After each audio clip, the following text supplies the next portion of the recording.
Selamat berjumpa semua. Pada kali ini, kita akan belajar menulis huruf besar dan nombor menggunakan templat untuk menulis. Untuk menghasilkan tulisan yang kemas dan cantik, kita perlu berhati-hati semasa membentuk huruf dan perlu selalu berlatih. Juga kena rajin dan sabar. Dah sedia? Ini adalah templat kita. Ia mempunyai 3 ruangan. Setiap ruangan ada nombor 1, nombor 2 dan nombor 3. Untuk menulis huruf besar dan nombor, kita hanya memerlukan ruangan 1 dan 2 sahaja.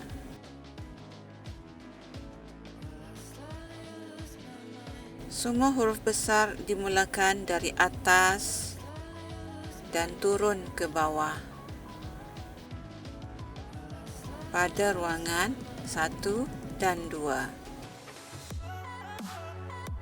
atas dan bawah.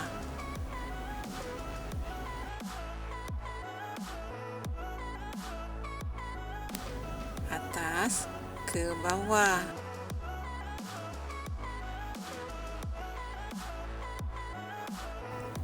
Lagi sekali, mula dari atas, turun ke bawah.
Senang